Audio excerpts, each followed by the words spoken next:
Okay, welcome everybody to the second week of Hillary term, our second seminar of the European Studies seminar series. And today we have one of our own fellows, Ignacio Jurado, who is our ESC visiting fellow for this academic year, which is a fellowship that our management committee here honors with one of the people that deserve to come, and they wish to come to European Studies Center, spend the term, 2 terms of a year. And this year, Ignacio is with us, and Ignacio is a political scientist. He's a distinguished research fellow at the Institute for Public Goods and Policies of the Spanish National Research Council. That's a mouthful. In Madrid. He is currently working on an ERC project from which he will be presenting also. Ignacio has been teaching in various places, at Carlos III in Madrid, then at the University of York, right? But he's also, he's got his Oxford identity because he's got his DPhil from Nuffield, 2012, and he got it not only without corrections, but also with an award. He got the Political Science Studies Award for Best British Thesis in on Elections, Electoral Systems and Representations in 2012. That's why I'm giving the year. Well done. He's written extensively in highly respected peer-reviewed journals, and he's been also the coordinator of a number of projects that are funded by academic funds. Today, he will be talking about elections, and he's looking at the winners of the losers of elections. So that makes it even more interesting to see how, according to Ignacio's work, they react to those electoral outcomes. So over to you. Thank you very much for being with us. Thanks so much, Othon. So first, I would like to start by really thanking the center for giving me such a generous opportunity to be here the whole year. Othon, for Julie, everyone, all the community is really, I'm really grateful for being part of this, and it's really, it's really been a great academic year. And I'm actually here starting this research project that I've been lucky to get this funding from the European Research Council. So I'm going to present a bit kind of the motivation of this project, the kind of things I want to do in it, and also some of the first results, some of the first evidence that I'm starting to have. So actually, when I prepared this grant, you always think you're not going to get it. So what I did is with a colleague, Jurado, which many of the things I'm going to present here have been done with him. We basically started like a not mini study, actually. There's I think evidence there, but we started to implement some of the ideas that I want to develop in this project in Spain with the Spanish data, so that if I didn't get the grant, then at least I would have not wasted time of really making the reading and putting together the application and have a paper out of it. Then eventually I had the grant, so now I'm starting the grant, and some of the things that I'm going to present here, which are basically focused on Spain. Ideally, I want to extend them to other countries and also do other things. But so basically what I want to do is provide a bit of the motivation of the project, what are the kind of things I want to do, and I'm very happy to get ideas, feedback, comments from all of you later, and also present some of the results that I have from Spain already, some of the evidence that we collected basically at the beginning of this electoral cycle in 2023. And in terms of motivation of this, what I'm going to present today, and more broadly the project, I think that most of us would agree, although there's people that will challenge this, that there is sort of a concern now about the future and the stability of democracy, and particularly in countries in which we would have expected that democracy couldn't be really in crisis. Okay, so I think the US is a great example of this, but you can think about other places in which we might have concerns about how stable actually democracy is, or the democracy at least is facing some challenges. And I think that most of the work that we find in the last years on this topic is mostly focusing on how authoritarian leaders win elections, and they can be a threat to democracy. This is what some people call the winner's restraint. Okay? The winners win elections, they take over power, and they need to conduct themselves within certain limits. And if they break those limits, then democracy might be in danger.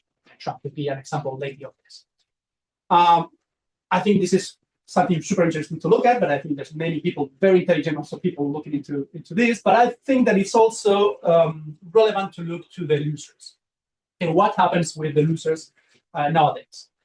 And we, again, might have reasons to believe that there's also something going on with the losers that perhaps are not themselves directly reverting democracy, but they are showing there is something going on that actually, I believe, also can explain the behavior of winners later on. Okay, so perhaps when people have problems with losing elections, when they win power, then they might conduct themselves not within those limits that I mentioned.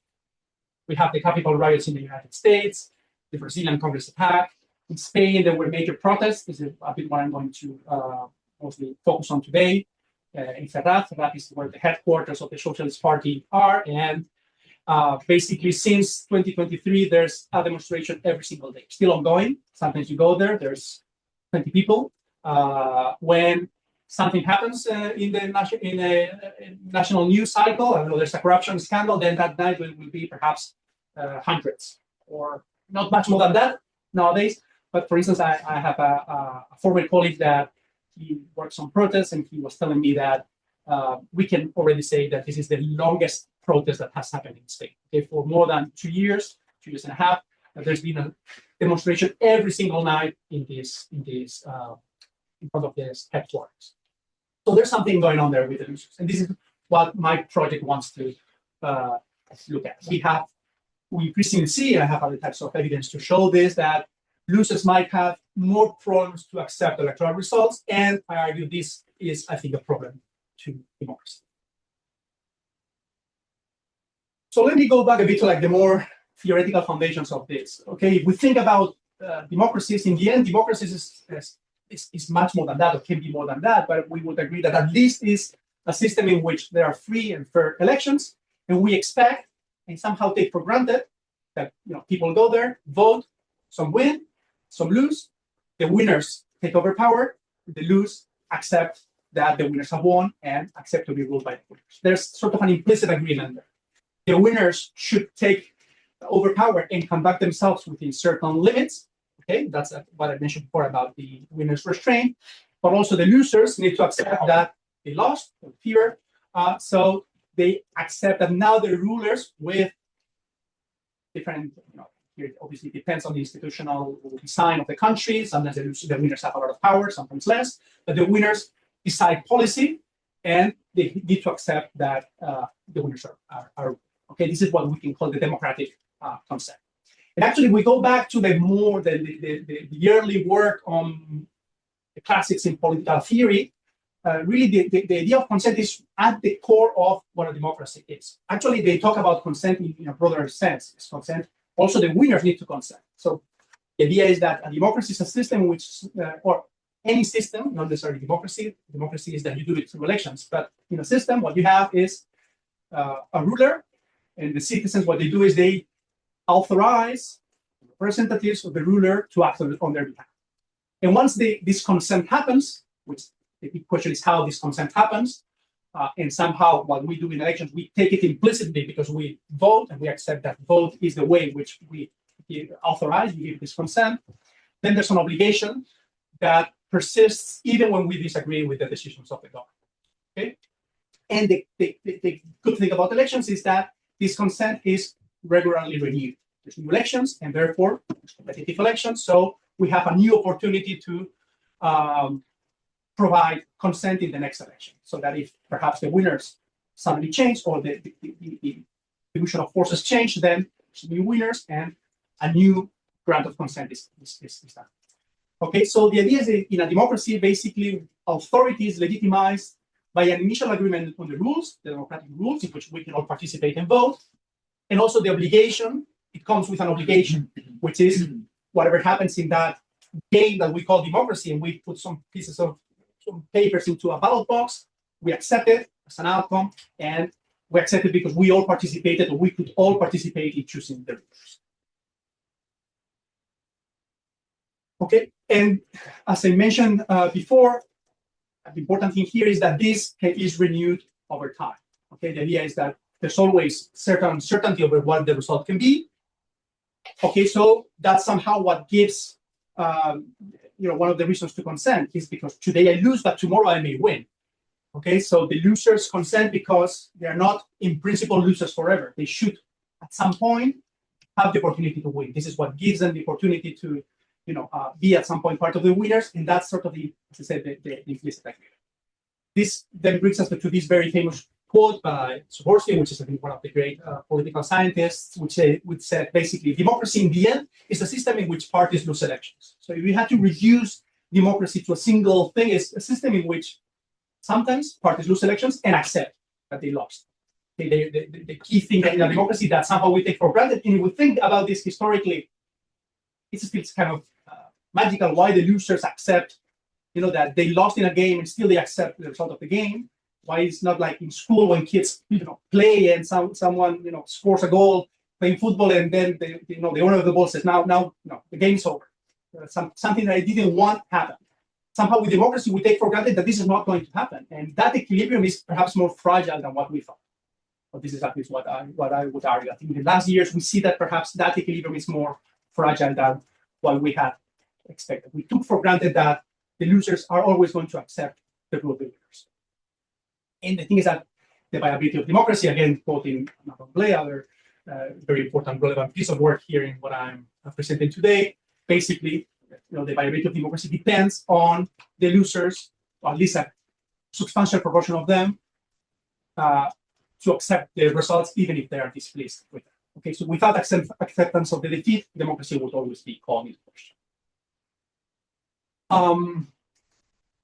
So what I want to do in more general in the project is study this basically. What makes us accept the results of the elections, and what happens or under which conditions this can break down, and what happens when people are not willing to give the consent.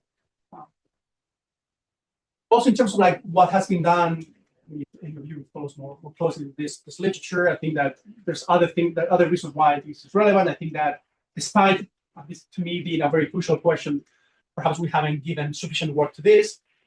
There is a lot of theoretical work by political theorists about this, but they focus more on that normative reasons to consent, basically saying, okay, ideally you should have consent when we have free and fair elections.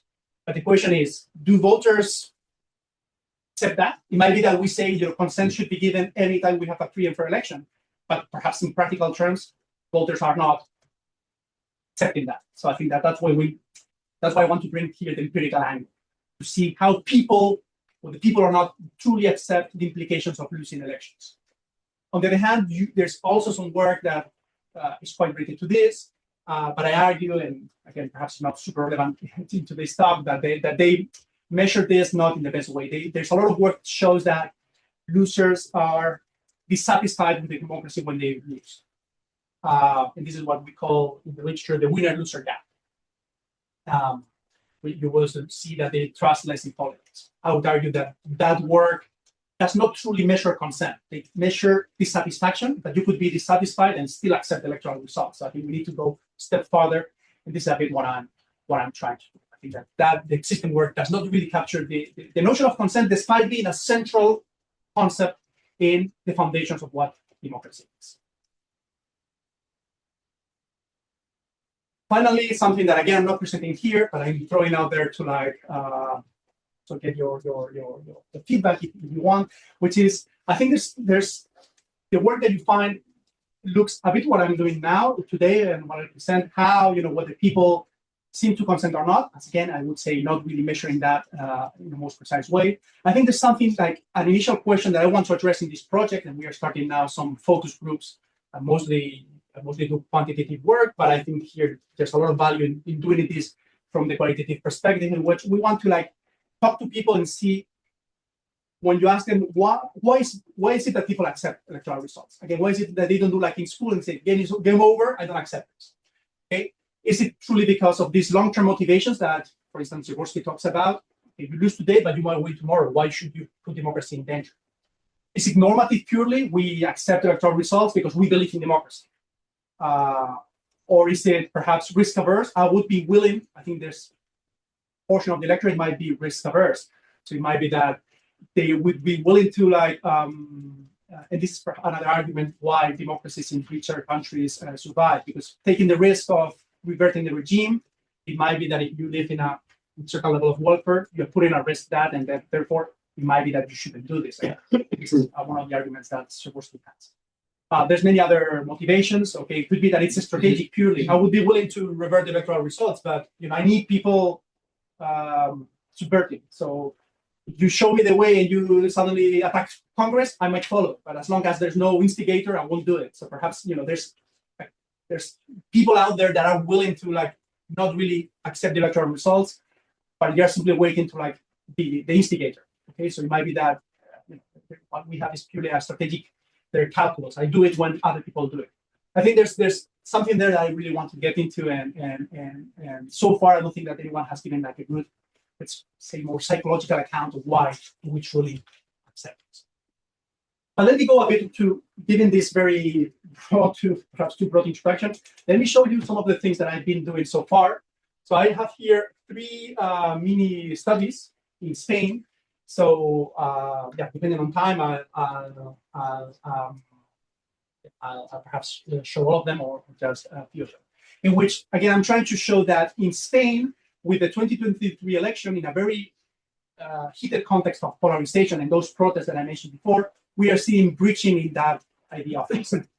And to me, this is so far, obviously, I don't think we can say that we are still far from saying that democracy is in danger, but clearly showing that the foundations perhaps are not as solid as we would expect. I think it has a lot to do, in particular, with the context of this election in 2023, in which the left wing won, again, not in votes, but they were able to get an investiture vote with the support of pro-independence Catalan parties, and this has created a lot of backlash among the losers of that election, the right-wing, basically right-wing voters, which would be people that voted for PP, the center-right party, and Vox, the far-right party, that clearly have had a problem with accepting those results, at least in the data I will show you. That eventually, I would argue, it might be, and I have some evidence, they're not super strong, but that might be to some illiberal behaviors.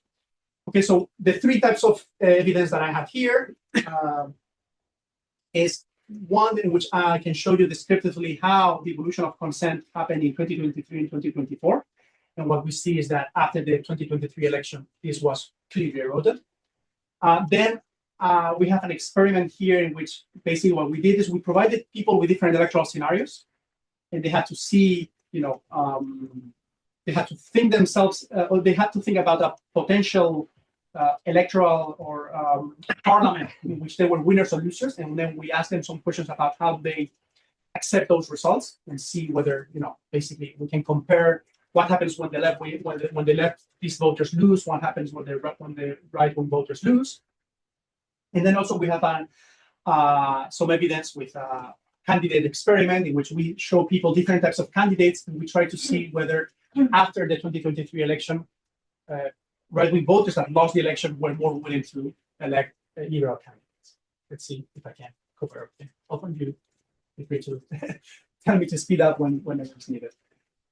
So let me show you, or let me just mention something about this Spanish case. So I think that this analysis that I'm going to present here in different ways covers the period of that around the 2023 election, which I think is relevant for this in 3 ways. One, because it was an election that was quite uncertain before the election happened. Some months before the election, no one knew who was going to win. The election actually was planned for November.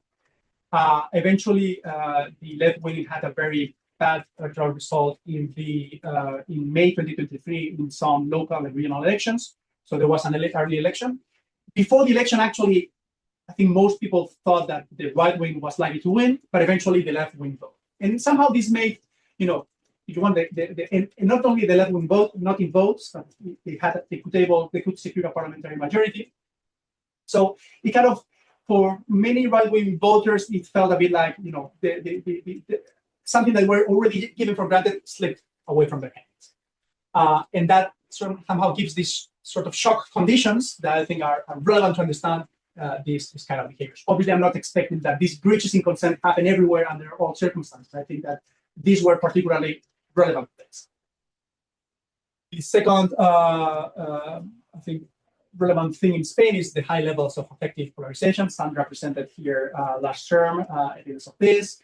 Okay, so I think from party perspective, again, some authors might are more worried about this, others less, but we see that Spain is a highly polarized country. And obviously, this makes, obviously, your acceptance of the winners is going to be much harmed to believe that the winners are completely, you know, morally wrong people. This happens very often when countries that are highly polarized, that suddenly the other part is not seen as a legitimate contender, is almost seen as morally, you know, dangerous. And I believe this is what happens in Spain. And if you ask now, for instance, right-wing voters in Spain, they will tell you they see Sanchez as a threat to democracy or someone that morally completely flawed.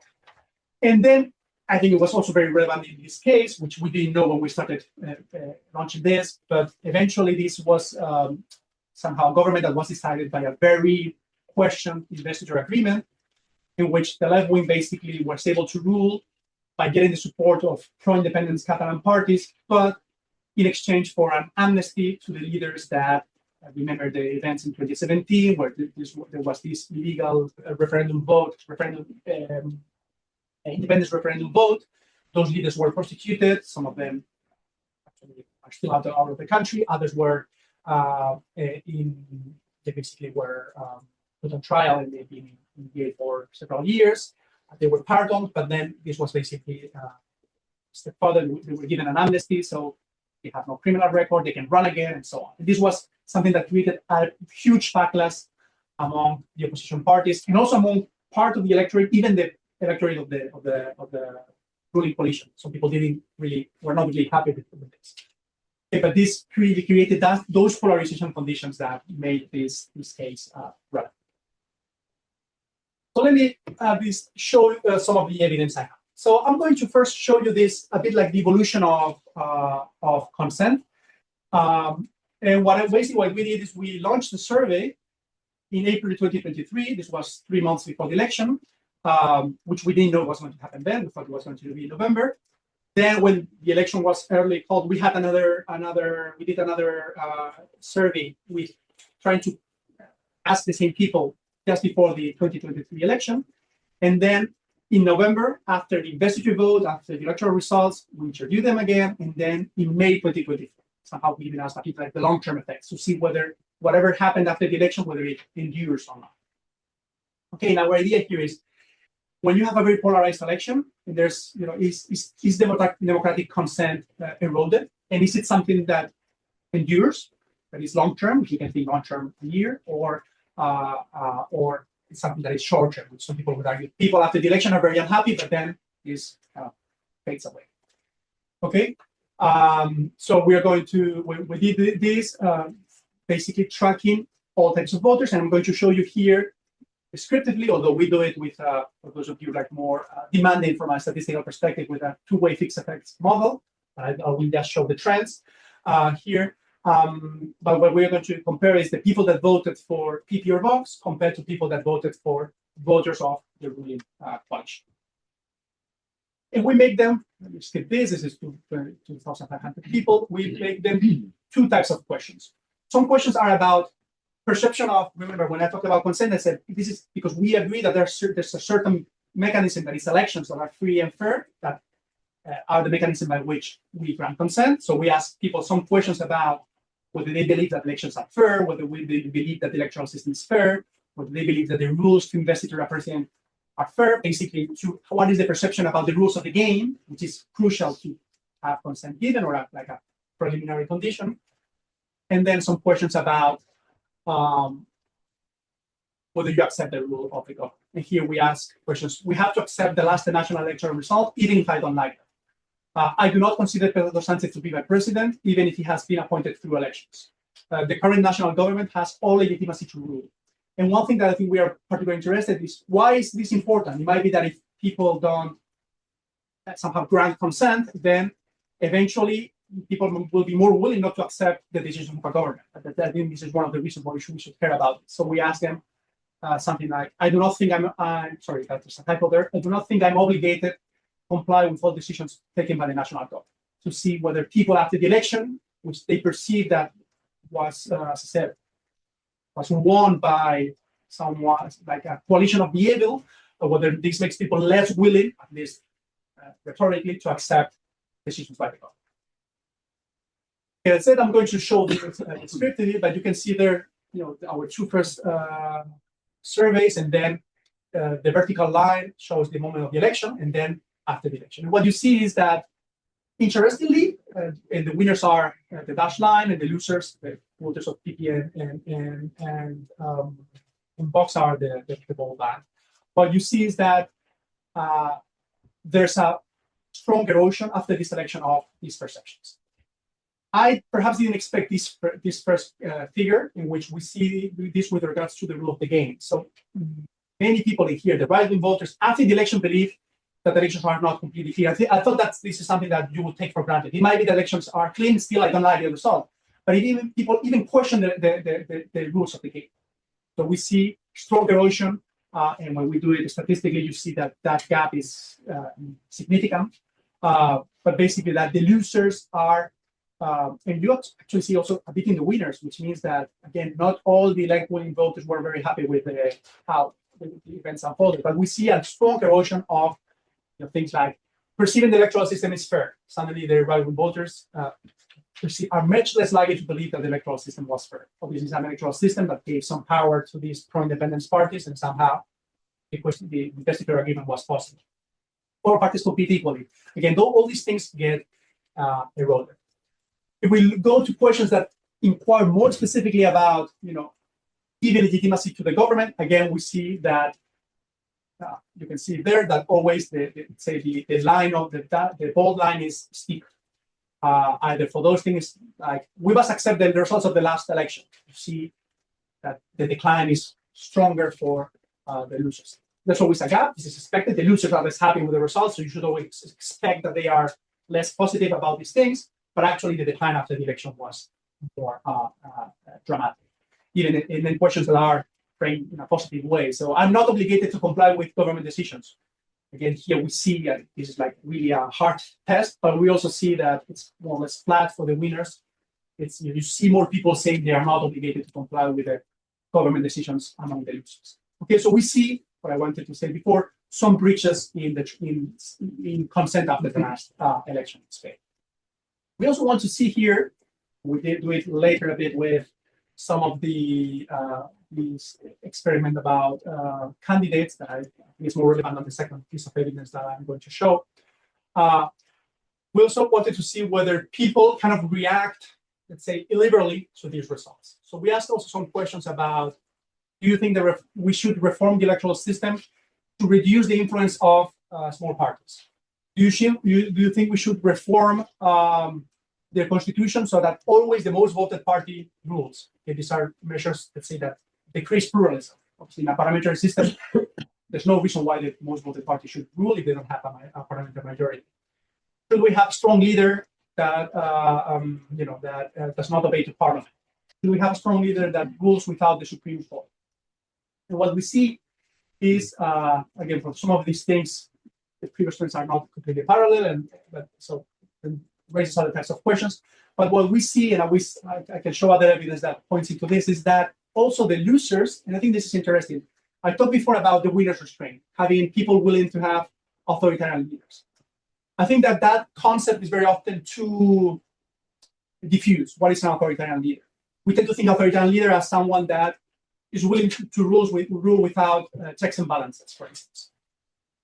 Obviously, that is an authoritarian leader. But what we see is that the reaction of the losers is towards more, let's say, illiberal attitudes around the pluralism rather than authoritarianism. And there's a reason. They are not ruling. Why should they want a ruler that doesn't rule with the Supreme Court? They actually want, evidence that they even want that more.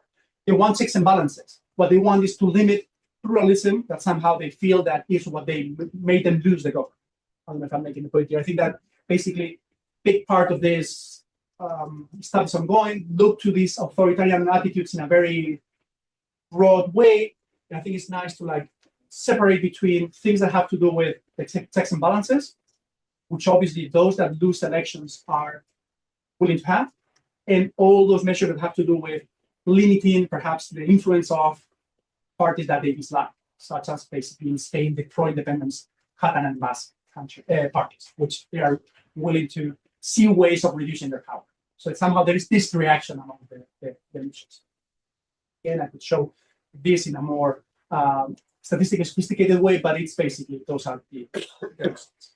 Okay, so let me skip this. Basically, the summary of this is if we track people, 2,500 people, which we interviewed for 4 times during more than a year, we see that there is among people that voted for the right-wing options in 2023, they lost the election, and the way in which this election was lost clearly has made them have a breach in their consent, in the willingness to accept that now the left wing is ruling with the support of these pro-independence parties, and this means having this type of government with certain decisions that they seem to be less willing to accept.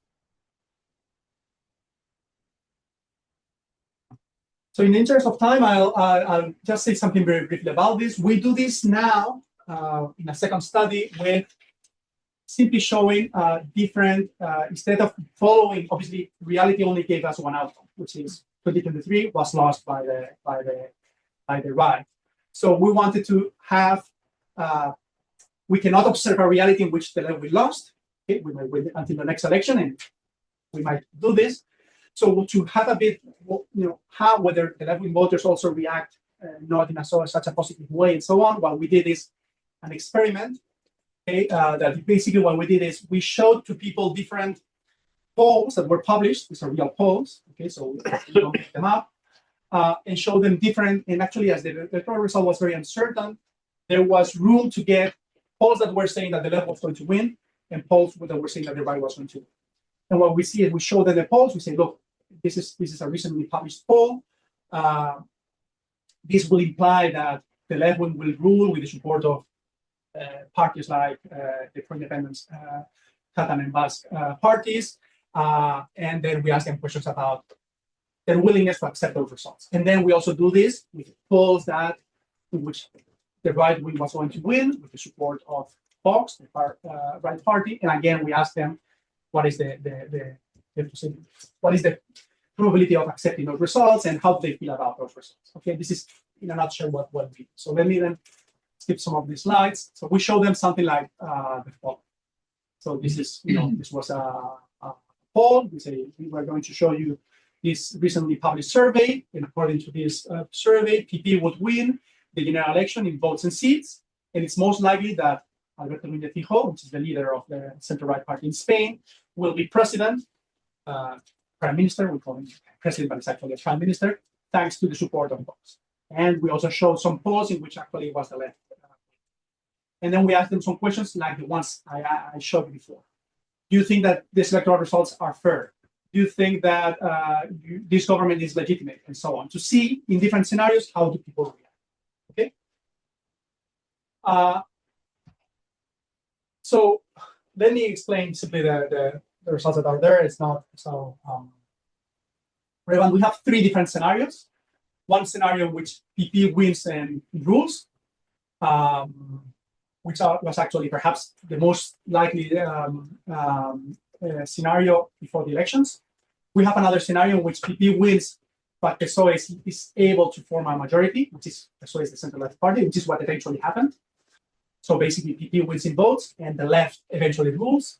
And then we also showed them a scenario that it was the less likely one, but there's, for those of you that are familiar with Spain, this is what the Center of Sociological Research publishes, which is always very pro-government, although we don't tell them this is really survey published by them, but it was a survey in which PSOE, the center-left party, was winning both in votes and seats.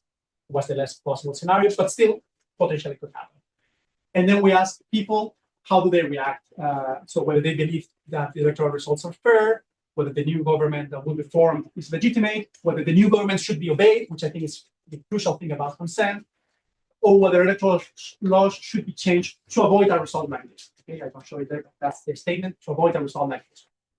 And these little dots are basically the effect of, so for the first scenario is the left-wing voters are the losers, each of the losers in each of these scenarios. So what we want to see is whether the losers are less willing to, or are less likely to say that the electoral results are fair, whether they are less likely to say that the new government is legitimate, or whether they are less likely to say that the new government should be obeyed, or whether they are more likely, which is the last one, to say that electoral laws should be changed.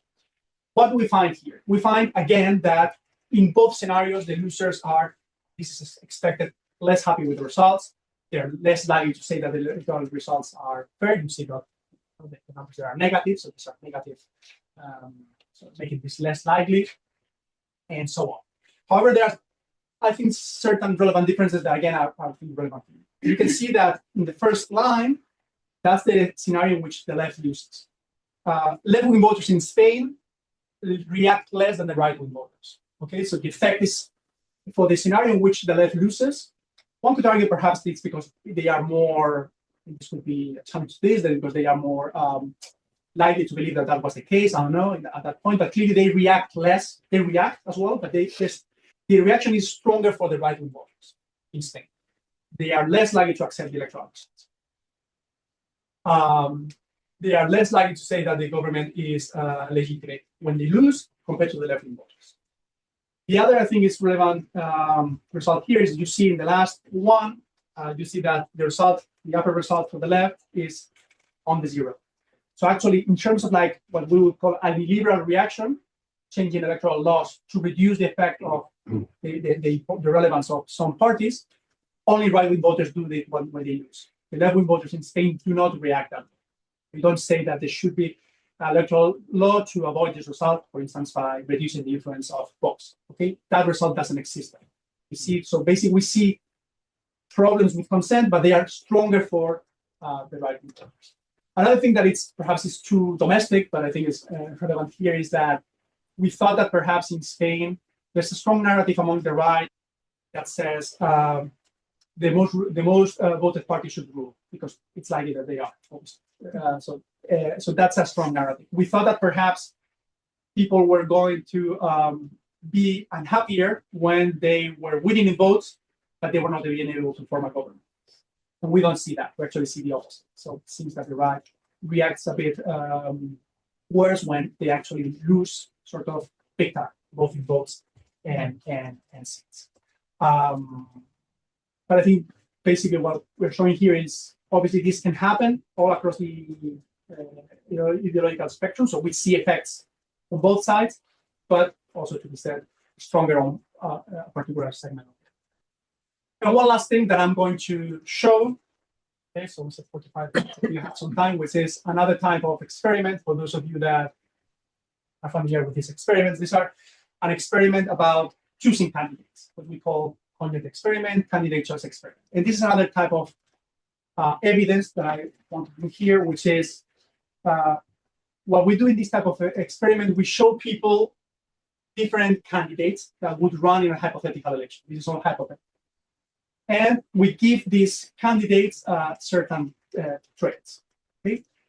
So they might be older or younger. They might be male or female. They might be more in favor of redistribution or less in favor of redistribution. And we also make them that they can be more or less illiberal. And we do it in two ways. They can be more likely to, let me simply skip a bit all there. So I don't know if you can read anything there. So they could be, so these are candidates, again, hypothetical candidates that we tell them, this candidate believes that there is no electoral fraud and the decisions of judges and parliament must be obeyed. Okay, and that 50% of the times you get a candidate that believes that. Or you can have a candidate that says sometimes there is electoral fraud and she will ask by their voters to denounce it in the streets if necessary. Okay, so some liberal traits. or the candidate is likely will disobey judges' decisions if they represent an unacceptable attack on his/her policies. Okay, so we include some possible liberal traits in two dimensions. Either whether they are liberal around electoral results, willing to accept the electoral results, or another type of trait that we include in this experiment, whether they are illiberal in terms of willing to limit pluralism, as I mentioned before. They're willing to, for instance, outlaw a party if needed. The candidate will prevent the message of some parties from having a place in the media. Okay, so they are more likely to have this type of positions. Okay, so this is basically something like this. You get this, you do it in this case online. Okay, you get candidate 1, candidate 2, and this is Spanish, but for instance, candidate 1 is 72 years old. Candidate 2, I think, is 67 years old. Candidate 1 has a degree, a university degree. Candidate 2 as well. Sometimes they can coincide.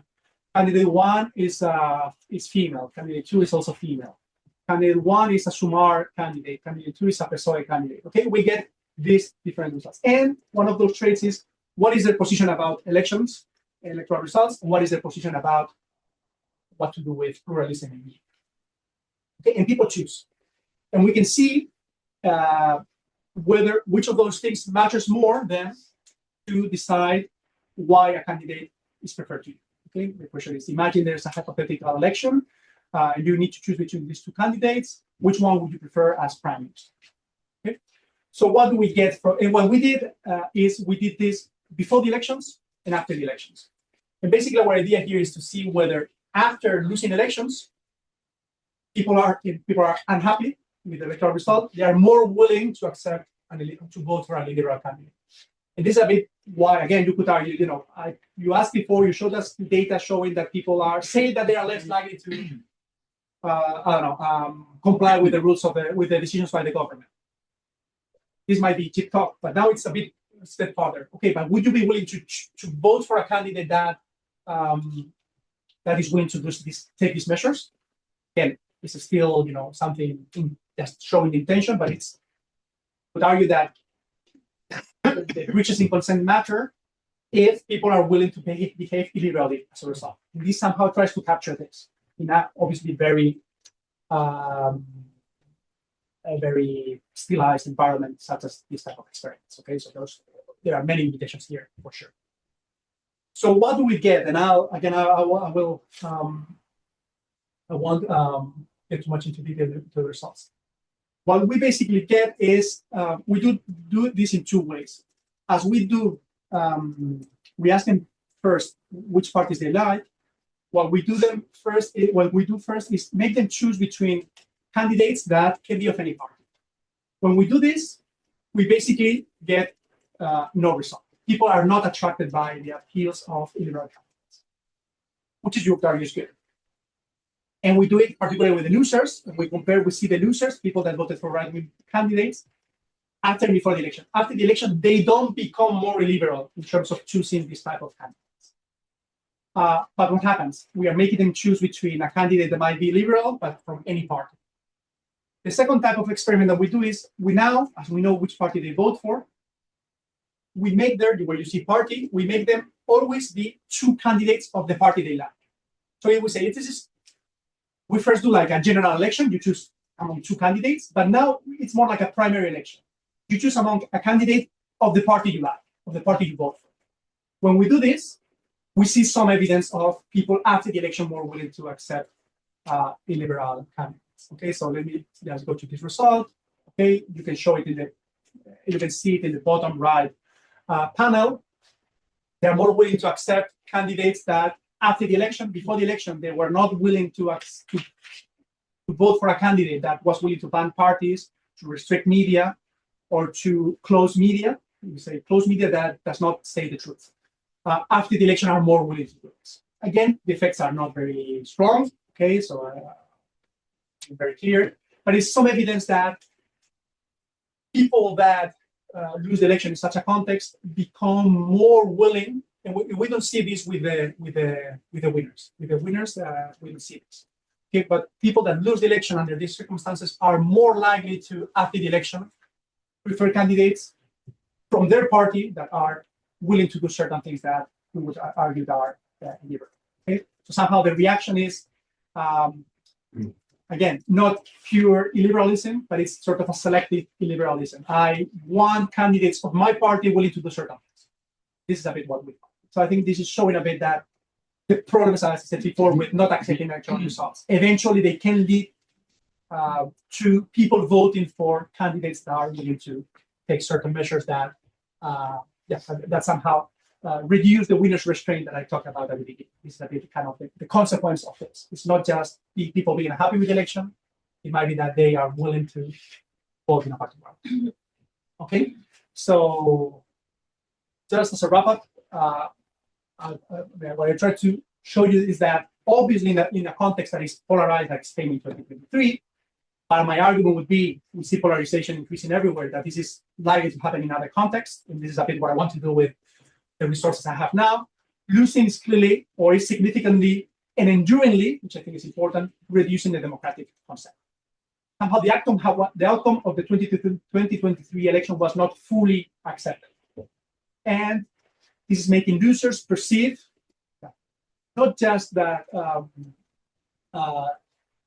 that the rule of the winners is not something to be accepted, even that the rules of the game were unfair. And they're willing to act to change the rules of the game to reduce the possibility of these outcomes to happen. Okay, so this leads to people to prefer more anti-pluralistic leaders. And this is why I would argue that the decline in the losers' consent can eventually pose a challenge for democratic stability. I think that clearly in Spain, there's something there that is relevant that we need to think about. And I think that it's happening elsewhere, and this is a bit what I told you I'd like to expand at some point and test.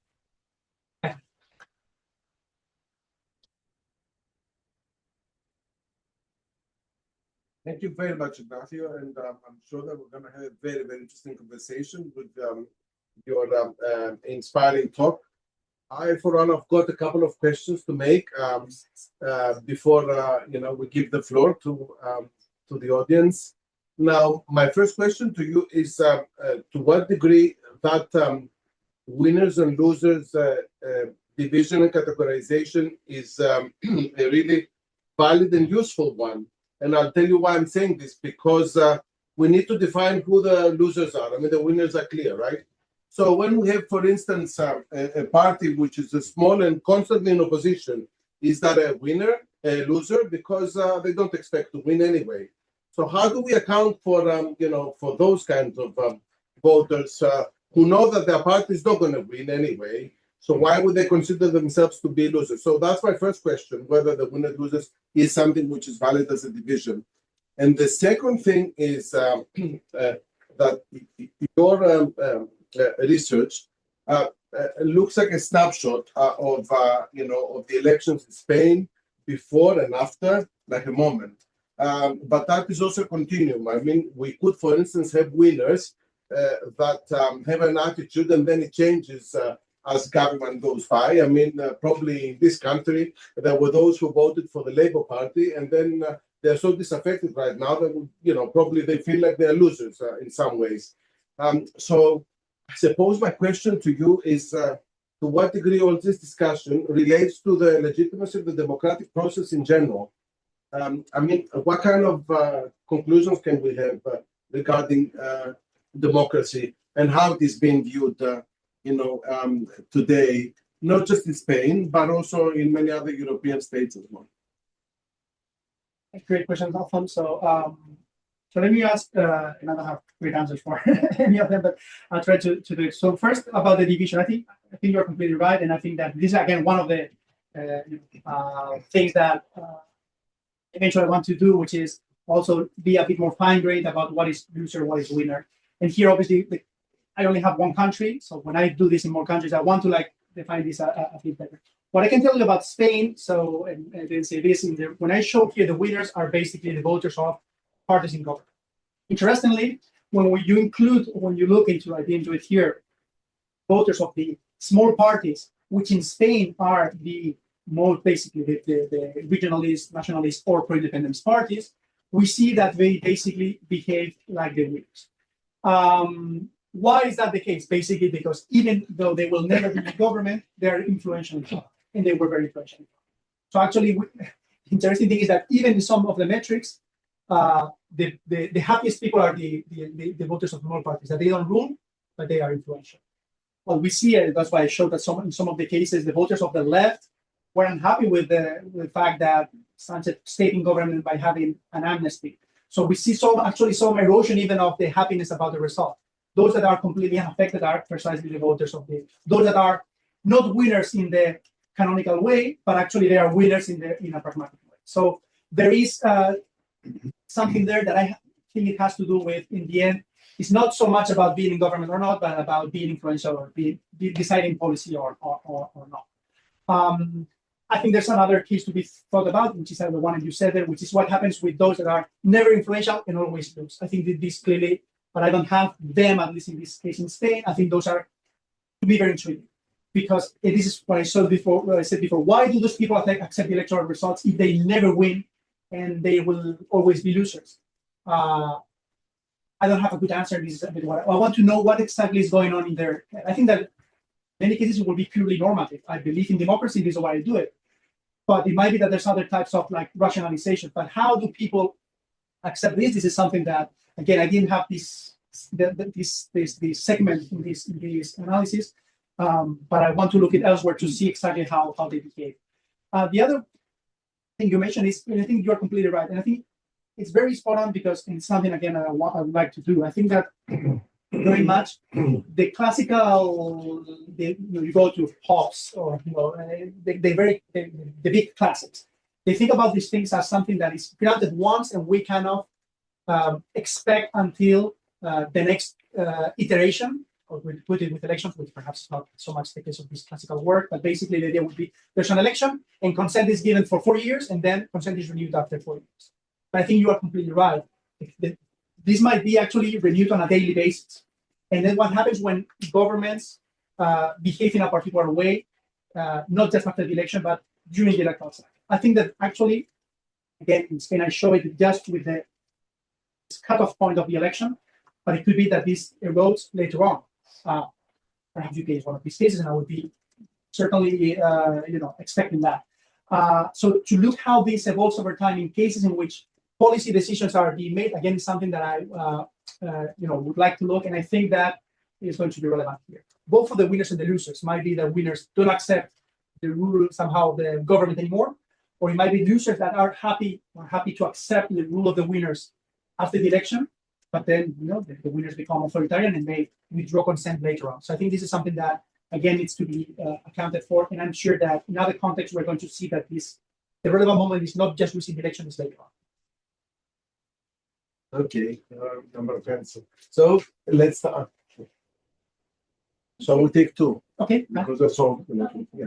So thanks a lot for the presentation. It was very interesting, and congratulations on the project, because it really seems a really crucial topic. So I want to ask you something that doesn't speak so much to the results that you presented today, but more to the broader motivation. And I was thinking, so regarding when you put down the reasons why people may accept the results of elections, so it's because they have long-term motivations and so on. I was thinking regarding recent cases, and to some extent, we're starting to see this even in the Spanish case, but sometimes in the case of the US, there's this process whereby the elite or part of the elite says that the elections are rigged.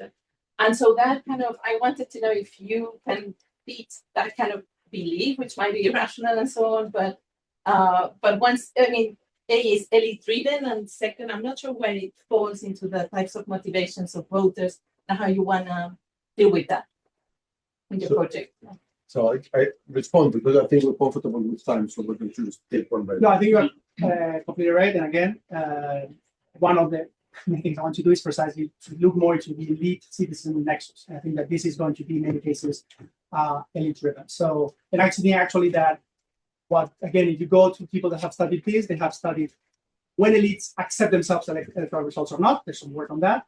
And there's some work about citizens, but again, as I mentioned before, more whether when they lose or they be satisfied. But that specific nexus, this is something that I really want to look into. So I think that is this going to be elite driven? I think my answer would be in many cases for sure, and this is I think what I want to look.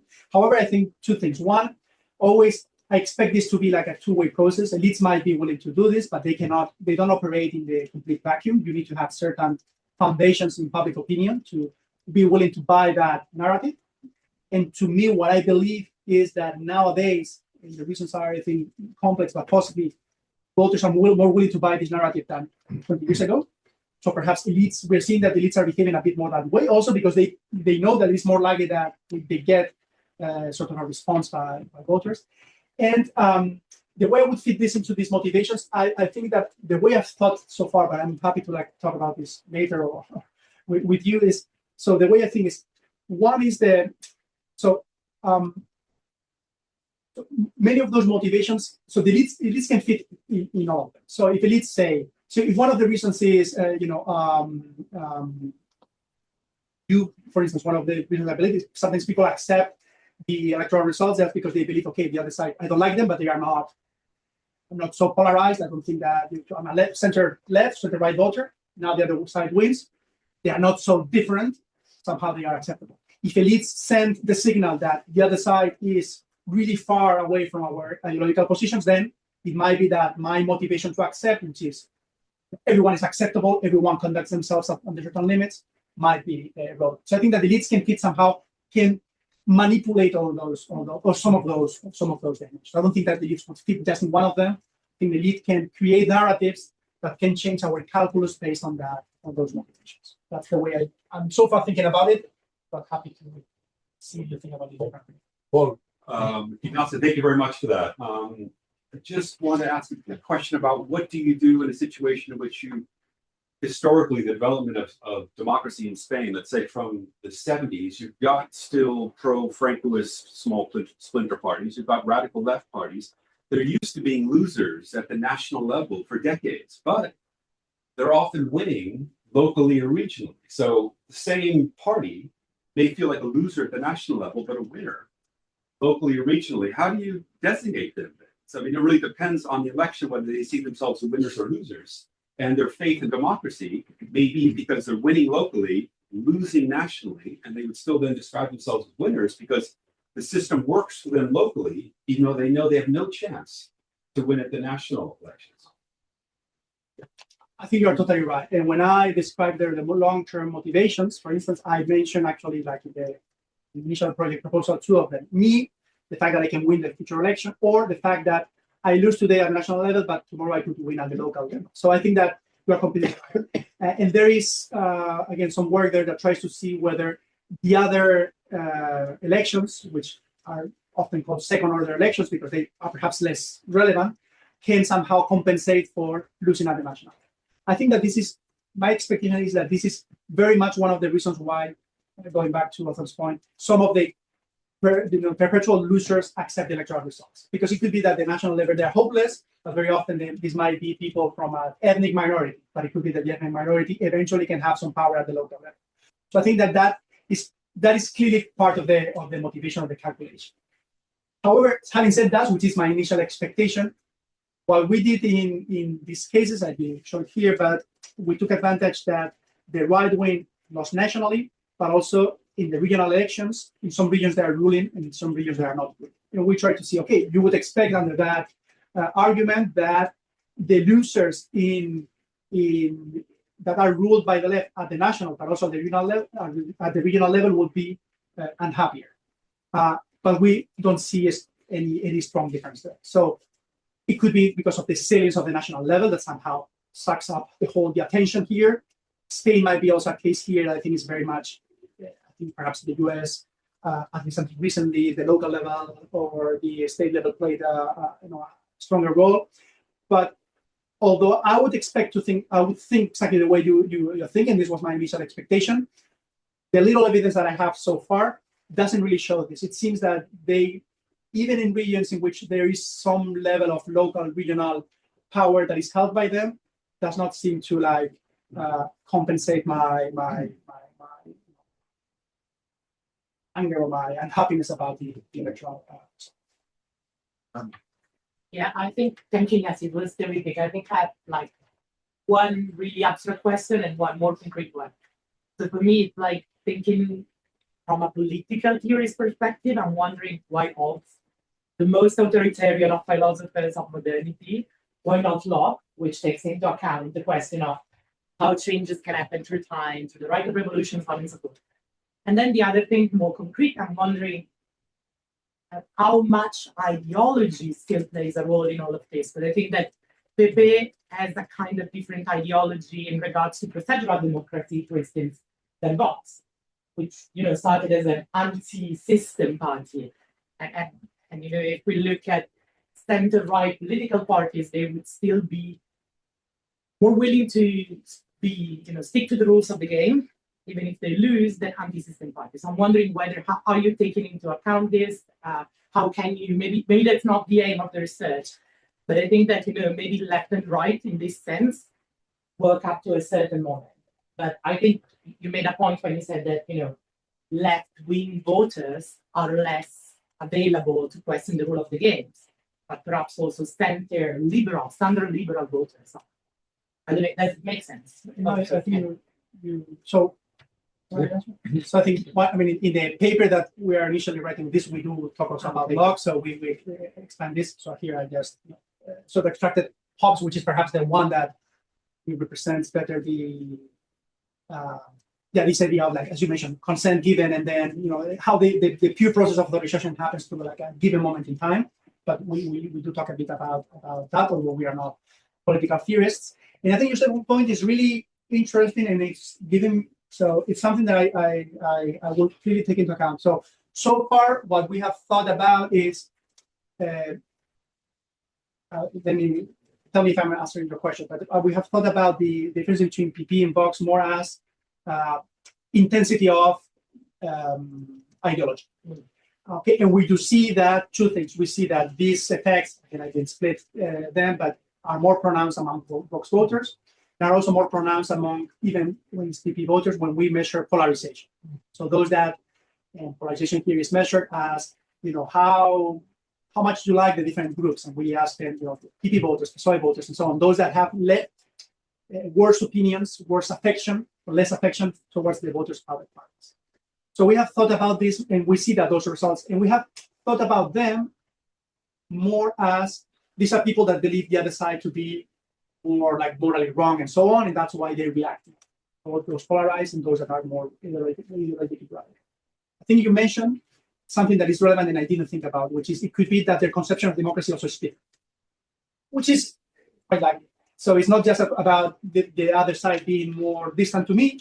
It's also because I believe that elections, I don't think in elections, which could happen, or I believe that elections should be, for instance, less of a. So, for instance, I'm sure these are people that believe more in presidential type of systems and so on. They have another different way of thinking about democracy, and this might be what is going on there. And to be honest, I don't think I have any. The good thing is that we're going to continue working on this. So I think this is something to take into account, whether it's more not the intensity of the ideology, but your different conception of democracy that we know might vary. I think you have one that for looking into. Mikhail.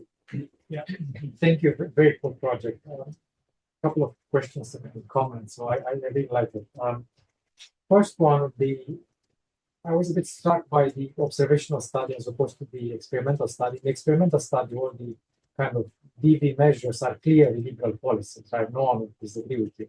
But in the observational studies, there are some questions about preferences, which for me seem more like preferences for majoritarian democracy rather than liberal policies. And this, in a way, ties in with what Anna said, right? So sort of maybe these right-wing voters want more majoritarian democracy, a more centrally run state, and so on. Why do you call that illiberal? And why then empirically, if you measure them with displeasure towards the government and accepting the government, would they scale on the same factor, or are they also empirically different? So that would be my main question. And then, I was also puzzled whether these liberal results are driven by the far right of those more effectively polarized, and you already answered that. And then last thing, I also agreeing with Maria, I think it would be very, very fruitful to look at cases, other countries where the elite are sort of peddling this kind of discourse, right? Because if you look at virtually all cases of democratic backsliding, Latin America, Eastern Europe, North America, usually these are perpetrated by leaders and parties and so on that have lost once badly, and they sort of traumatized by that, and then when they come back, they sort of use everything in their power to not lose elections again. So I think this kind of nexus between elite level and mass level is very, very, very interesting. Mhm. So on your first question, I mean, you're right. Some of these, so now we need to go back to them, that it's not necessary. Some of them do include, perhaps it was not shown there, do include like sort of an illiberal extension, change the law to avoid the influence of certain parties. I would argue that that's liberal because it's somehow motivated or driven by anti-pluralism. So I would say in some of these cases, and we need to go back to see exactly which ones, it's a purely institutional question about institutional preference, which we could argue that is driven by obviously motivations to limit the power of certain groups, but we cannot ask. However, in that type of evidence, so clearly what we wanted to look into the liberalism was in the other study. So there we simply included a battery, and actually in the paper we have written so far, we are not including that part. I just included here to show, okay, something already is indicating that there might be some tendency towards liberalism, but this is better shown in the other type of evidence. So I agree with you that not all of those measures are truly measures of illiberalism. However, again, taking all of them together and seeing in which those cases in which there's clearly a statement about illiberalism included, and we see that they clearly are made more attractive, then makes me think that most of it's driven by that. And then on the elites, yeah. So I couldn't agree more, and this is clearly something that we want to do, that we are going to do. The question is obviously, how to do them. So obviously, we're thinking about potential again experiments that can be done with showing some of its speeches or its tweets and so on, to see to which extent this is happening. So I think that I'm not. So here, what I showed is mostly a public opinion type of analysis. But again, when we try to go back to the causes, and I didn't really get into the causes of this, but when we try to go to the causes, I think that it's really at the core of it, and this is something that I want to address. Thank you very much for the talk. This is a fascinating topic, and I'm very happy that you're tackling it. I have a couple of comments. The first one is about the framing and motivation, and the three examples you brought were examples in which this has to do with the initial question about who the losers are.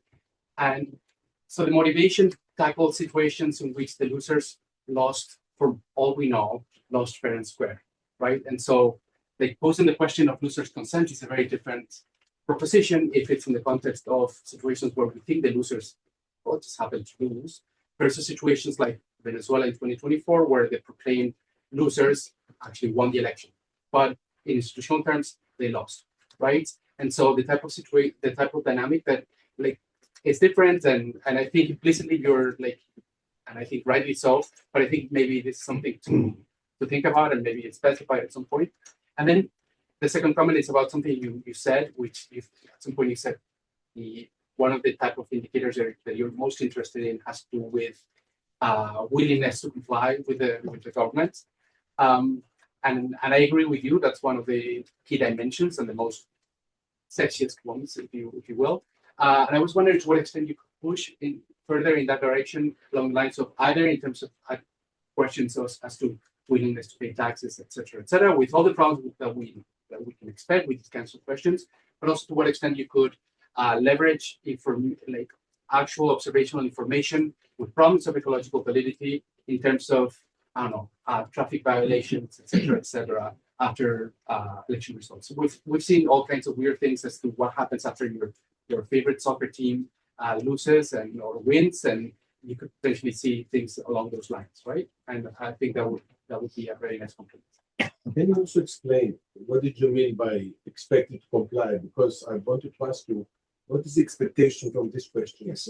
So let me go first to the first question and then exactly with the second one. So the first one, you're right. And I think that this is a key difference between cases in which there are, so I would argue the case of Venezuela there's a reason not to consent. This is why in the project what I want to focus is in those cases where I think that the true paradox exists. You should consent and people don't consent. Obviously, and I think that breaks the first step that we said. So authorization consent happens when there are certain rules that we accept, that we all buy with, and those rules produce a result, and now we need to accept that result. If the first principle is broken, then obviously I don't think there's any reason to consent. So I want to focus on cases in which the true paradox of this happens. We should expect people accepting it, and yet we don't see it. I think that in cases in which there's been an election rig, obviously, we shouldn't expect this. That's why the project actually has in its title Consolidated Democracies, because I think it's really where, although the more and now that I have the resources, I want to expand also because I think those are very interesting cases still, but the motivations to consent might be different. So obviously, I think that the ones that are truly, and again, those are the cases in which until recently, I think we were taking for granted that, there's a fair election, everyone accepts it. Perhaps not anymore. The second point, I think, is so we have Josep Serrano there, who joined the project as postdoc, and we've been talking about this lately a lot. And this is again exactly what we want to do. Our argument is the argument we want to eventually test is why is this matters? This not simply matters because people are saying, okay, I'm unhappy. We want to truly see that this implies certain behaviors, which potentially can be bad for democracy. Can be bad for democracy if people subvert. That's a swing case. But there might be many cases in which democracies, none of the cases I presented at the beginning, you saw, a change in the regime so far. But still, I think that if people are not accepting the rule of the government, there might be other behaviors that, even if they don't make the system collapse, might be detrimental for a democracy. Which ones we could think of? For instance, paying taxes. This is one of the ones we are thinking. We expect that perhaps people that are not accepting the rule of the government are more likely, if they can, to cheat. So we are thinking about ways in which we can perhaps see whether people actually cheat more. Traffic violations, exactly one that we were thinking of. Again, so if you have ideas, we are thinking ways of doing it. Do people perhaps, perhaps trivial things, respect the less speed limits when they lose elections, and they lose elections in a way? My expectation would be yes. Again, is this going to make the democratic system collapse? No, but it's people are compliant with rules. So there's ways in which, and this is the things we want to look, things in which people might have some leeway not to comply with the rules, perhaps in less dramatic ways as going and occupy Congress, but still are relevant for a democracy to function well. And if this is something that is going on, then I think we're going to see more of this. And so we want to capture those behaviors. We are trying to think about ways of doing it. Happy also to think ideas that might have. Okay, let's take two now. Yes. Salve. Okay, thanks a lot. So you just said that you're interested in exploring cases in which not consenting is paradoxical, right?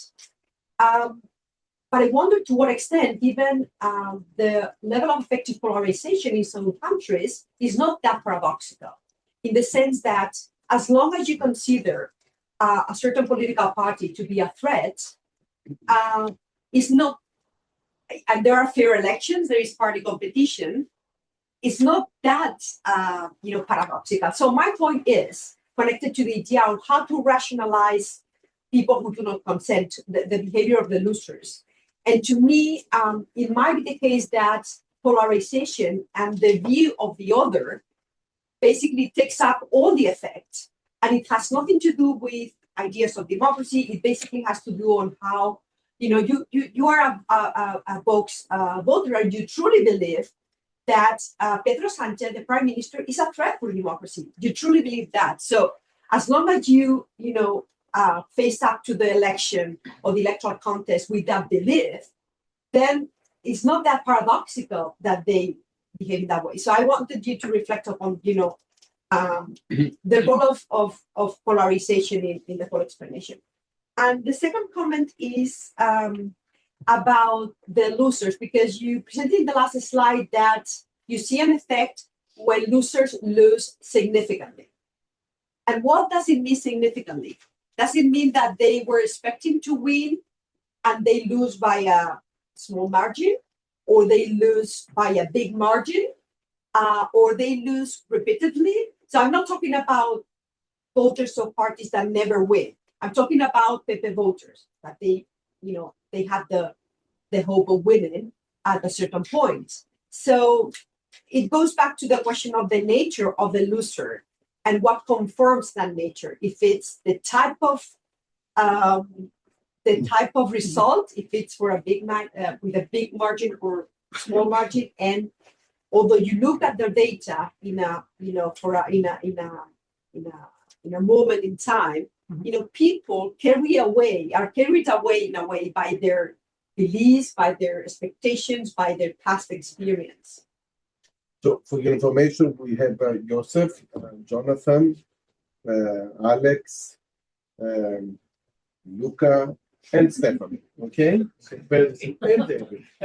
So everybody's going to ask a question. So bear this in mind. Let's have Joseph. Yeah, thank you, Ignacio. That's a really interesting project. I have a couple of questions or comments. My first one is, I was wondering, do we know, have you looked into this, who are these people who do not consent? Are these the same people who are just not satisfied with democracy? Which could be very different groups, like the people coming from a populist angle, some from a technocratic angle, or is there something special to them? Are these groups of people who have been historically marginalized and not heard, and they are used to being governed over, like this democratic representation argument? And I think you could easily do this with your data, and I think it would be really interesting to know more about these non-consenters.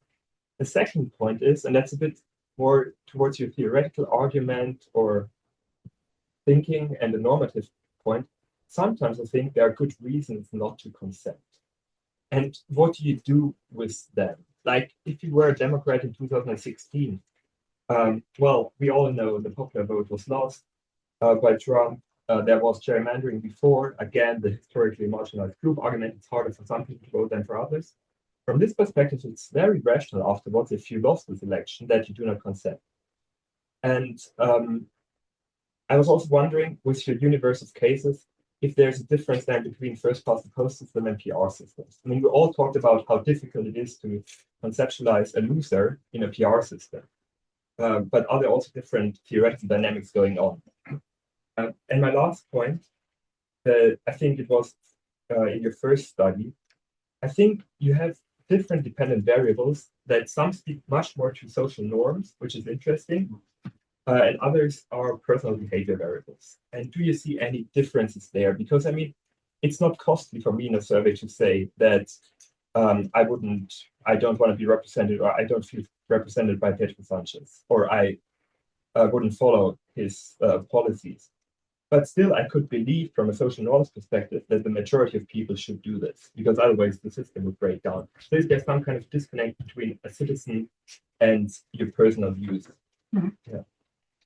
Okay, lots of things there, so I'll try to not all of them, I'll address some of them. So Sandra, so exploring cases, I mean, you said that this might not be paradoxical. So yeah, perhaps the word is not paradoxical. What I think paradoxical is, I basically mean that I think there's no question in which the elections are free and fair, and therefore, in principle, the results should be accepted. But again, let's go back. So I said these are cases in which we normatively should expect this. But the question is, do people in practice accept this once an election is being free and fair, and investiture in the case of Spain was according to like the constitutional rules and so on? Or, we find ways of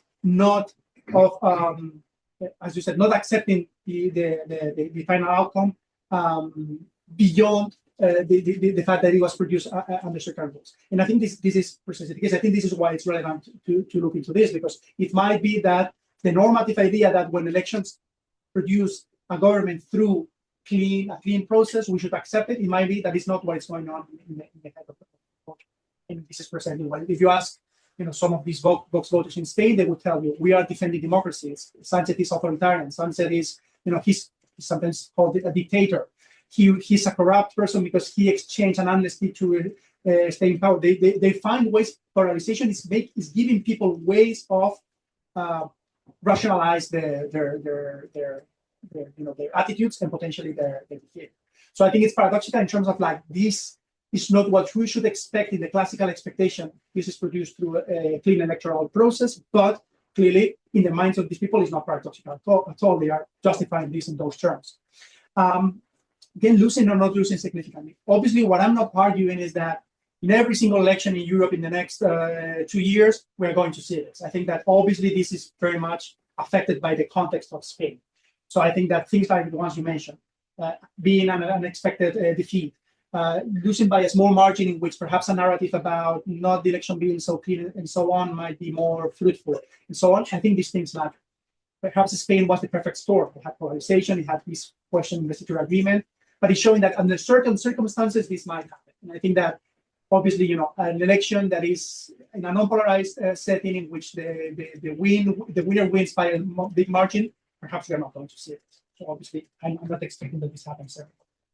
And just that, so who they are, clearly these are not marginalized people. They are very often voters of mainstream right-wing parties. I think one of the things we are seeing is that the mainstream right is being captured by this in Spain and many other places. So clearly, they are not voters. They are not just the Vox voters, although the Vox voters might, which perhaps didn't vote in the past and so on. This is happening in a broad segment of voters. What happens when there's good reasons not to consent? I agree with this, and this is again one of the other things. But not again. I will focus here on the cases that is where you should expect consent happening. When you have either not clean elections or perhaps authoritarian leaders that clearly, take certain measures that are limiting democracy, then perhaps we have reasons not to consent them. And here I would argue that, those are cases in which perhaps. But again, I don't want to get too normative here. I want to simply observe whether in those cases we see a lot of Democrat voters in the US not consenting now, for instance. I think that, and then we might find a reason to explain that behavior. Institutions, obviously, I have only here one country. The literature that has looked into this tends to say that this is more pronounced in first the past the post systems, which for a reason, winner takes all systems, also impressionist systems. I haven't done it with my measures. I expect this to happen. And then social norms. I think you're particularly right. We have like different levels of. I see that the reactions are more pronounced in those things that are purely rhetorical. When you start saying things that can violate social norms, such as, are you willing to comply with the decision of the government? The effects are smaller. And I expect that if I eventually measure behaviors, the effects would be even smaller. So obviously, I think there's a degree here. And that's why I think that it makes sense to try to capture these things, because part of what I'm capturing here is purely angry people, ranting and answering to the survey. Obviously, angry, but perhaps they are not going to provide Congress tomorrow if you could. But again, if this is happening, the possibility that happens is larger. So let's have 3 now. Okay, we should put number 5. So Jonathan, and then Stefan. Okay, I'd like to come back to the electoral system, and particularly to ask you,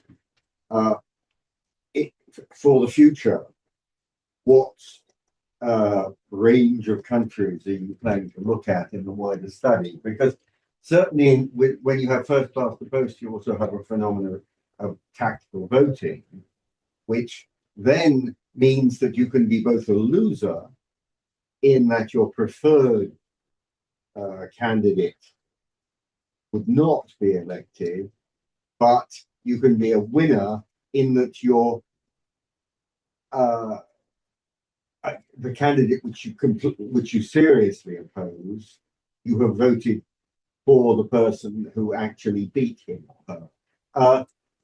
So how do you actually account for that in your future work? And while your sort of mixed winner and loser in that case might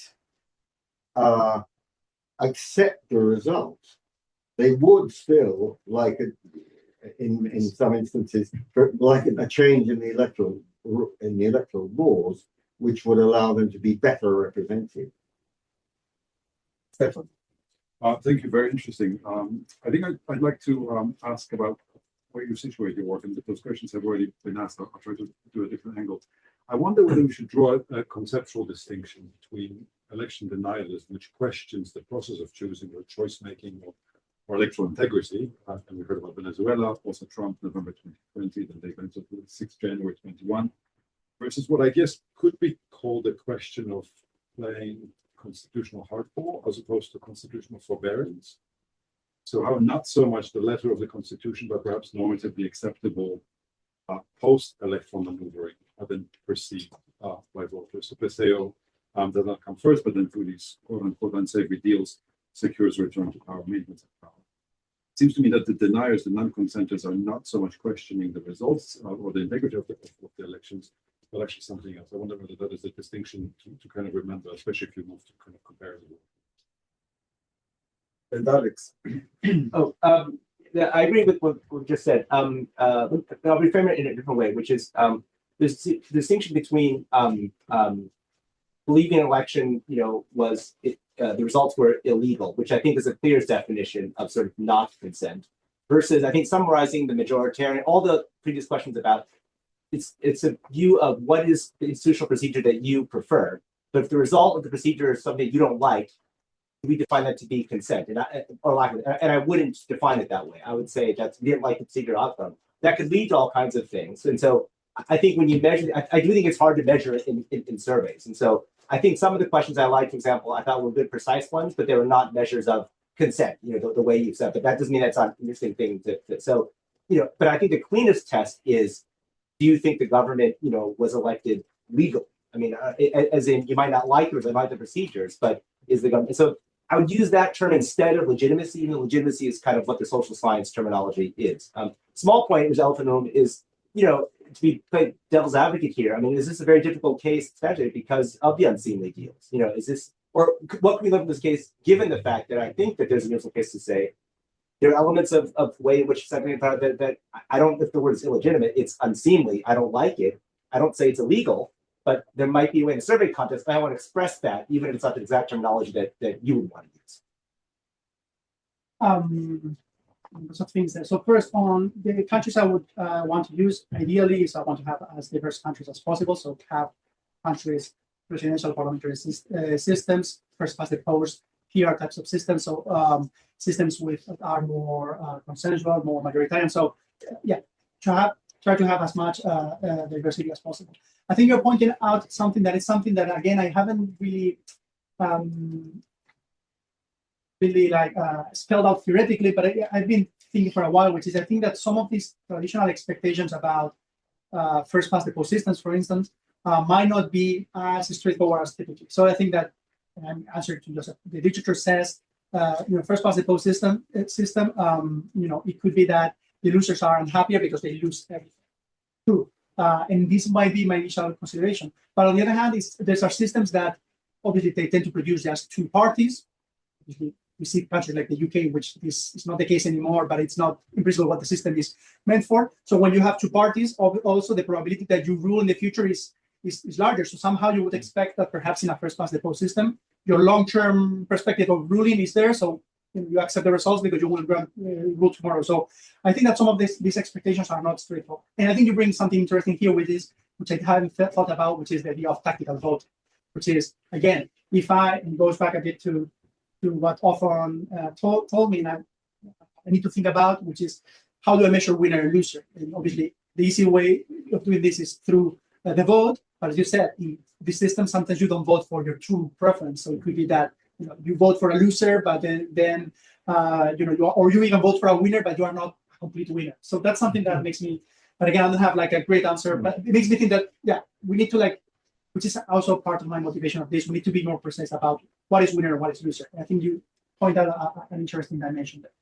And then on the other things, so I think there's So trying to put Stefan and Alex's point related, I think you are saying something so relevant here. One is obviously I don't think that this is just driven by perceptions of electoral or by electoral fraud. So I think that precisely this is I think the paradox. So you can have an election that is perfectly clean and still people don't consent. And the interesting thing is that then people they come up, and this is a bit what I think no one denies that the elections in Spain were it might be that we can think about what was the particular agreements that made the government win investiture. I think there's something there that can be very fair criticisms by the opposition on how this happened. But the integrity of the election, I think, is unquestionable. And still we see that this is eroded. So the interesting thing is that once this happens, it becomes a bit of an amendment to everything. Then suddenly people start also believing, perhaps a way of giving themselves reasons that the election was not as clean, the rules are not really fair, and so on. So I think that this is one of the interesting angles here, that even with a very perfectly clean election, you might have people that eventually end up thinking that this is not the case. And then, on the processes later on, I agree. And I think then here, obviously, people have said this, I'm saying, this is a case in which you would expect that all the institutional process was followed. So there should be consent. If you ask a right-wing non-consenter voter in Spain, they would say, no, that, the pact that Pedro Sanchez had with the pro-independence parties was, unacceptable. And that's, I think part of the argument that some people made themselves. What the argument would be, he violated somehow the constitutional rules to get an investiture agreement that was not something that should be accepted. The truth is that then the constitutional court has said that the amnesty that it was constitutional, so therefore we cannot say that this was done through unconstitutional means. But I think in the mind of many people in Spain, there was a violation somehow of the rules or the implicit rules of how this should happen. And this is somehow given reasons not to consent. Here, I think that, in the terms of the design, at least, we can say there's been this agreement was eventually, considered constitutional, and still we don't see that has changed any of the narrative of the right people. Tenemos muchas preguntas, mi amigo. The last two. Okay. Luca and David.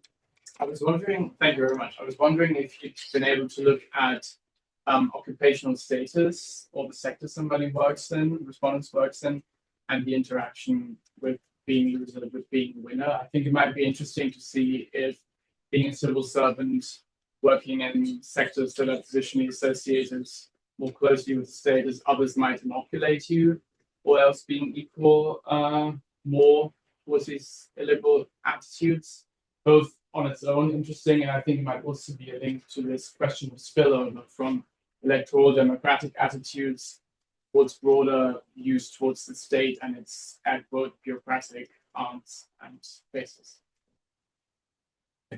Thank you very much for the interesting presentation. Led to a very good discussion. Which two words have jumped into my mind as a result of that. The first is expectations.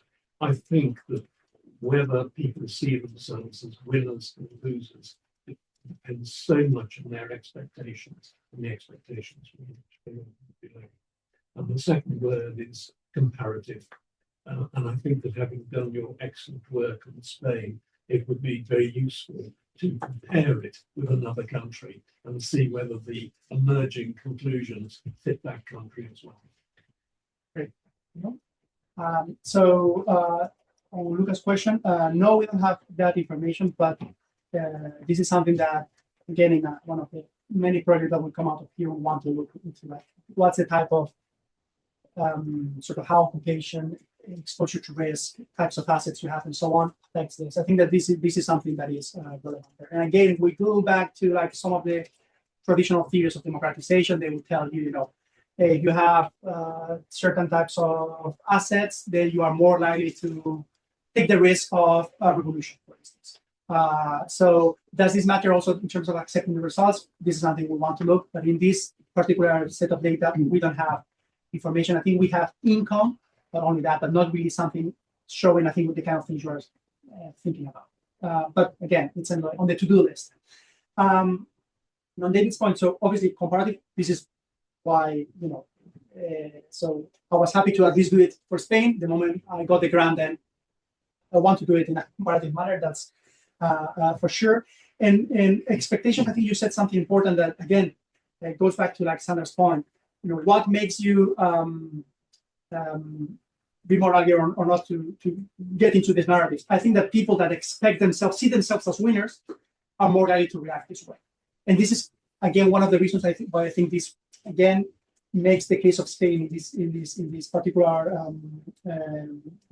data so clear to show breaches in consent, because what we see is mostly that the right-wing voters just before the 2023 election, they were already not in the first data point, but close to the election, they were thinking they were going to. This was, but at that point, the uncertainty was going down and basically saying they were going to win. And I think it's a bit like the shock of that, plus the shock of losing government with an agreement with pro-independence parties, with an amnesty, those two things combined have made people think the way. So I completely agree that expectations should be irrelevant. However, as a footnote, we do have a question about, do you think the leader of the right, Antony, will be the next prime minister or not? And we try to see whether those that say yes react a bit more. And actually, we don't see a very strong difference. But I think it's that most right-wing voters expected that. So again, we don't have, perhaps it's not a great test for this. But my expectation is that expectations might be. Thank you, Ignacio. I think you've had enough, right? It's been terrific. Thank you very much for sharing your research. And there's been so many questions. We didn't even discuss them because there were so many in this room tonight. Thank you very much. Congratulations on the work. Looking forward to your progress. Well done.